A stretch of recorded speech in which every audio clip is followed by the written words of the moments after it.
to our office, which is actually the first public event that we have held in 2.5 years.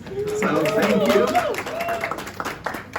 And we're here today for the release of a right to rental assistance in Massachusetts. And this report builds upon many years of advocacy for the Massachusetts rental voucher program and the residents who depend on it. Led in part by Homes for Families, which is represented here today. And this report is also the first research of its kind, examining the questions, what would it cost and who would be served if everyone who was eligible received state rental assistance. This information is going to give us the foundation that we need to build a new and expanded Massachusetts rental voucher program.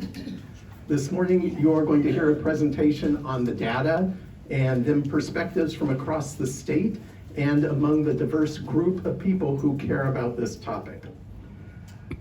In just a few minutes, you're going to hear from Senator John Keenan, but I want to recognize him because he's here today with us. He's the chairman of the Joint Committee on Housing, and maybe even more importantly for why we're here today, he served on the 2021 Senate Committee on Reimagining Massachusetts, along with our own district Senator Sonia Chang Diaz and others, that endorsed a comprehensive approach to rental assistance where all eligible families would receive state-subsidized rental vouchers. We're here today because of the foresight of that committee and the recommendation that they made. And finally, I want to thank the partners in this effort who, when I called, rather than hanging up and say, Chris, this is just another windmill of yours, actually picked up the phone and endorsed the effort wholeheartedly. Rachel Heller and her team from Citizens Housing and Planning Association, Anne Marie Belrose, Keith Ferry, and Rob Corley from the Regional Housing Network of Massachusetts, Donna Brown and Matthew Pike from Mass Narrow, and Sonny Gupta and Keith Mahoney of the Boston Foundation.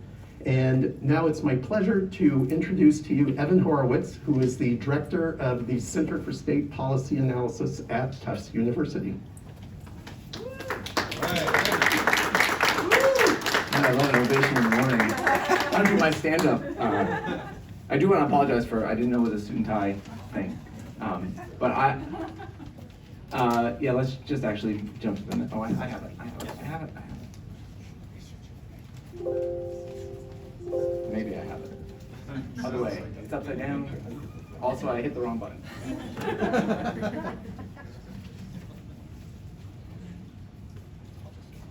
No, I think I've got it. See? Okay, so I run the Center for State Policy Analysis at Tufts, and we do nonpartisan research on live legislative issues across the state. That is, we're not an agenda-shaping organization, we're a legislation and policy-shaping organization. So we aim to give lawmakers the information they need to improve their legislation, to help citizens understand the stakes of new laws and ballot initiatives. If you've heard of us at all, it's probably from our work on the ballot initiatives. And to allow advocates to identify the most effective interventions.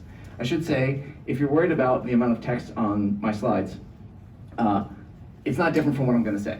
So you don't have to think, oh, I have to listen to him and read. I'm basically reading through the slides. I just find this an effective way to present. So you don't have to worry about, oh no, there's this text, should I read or listen?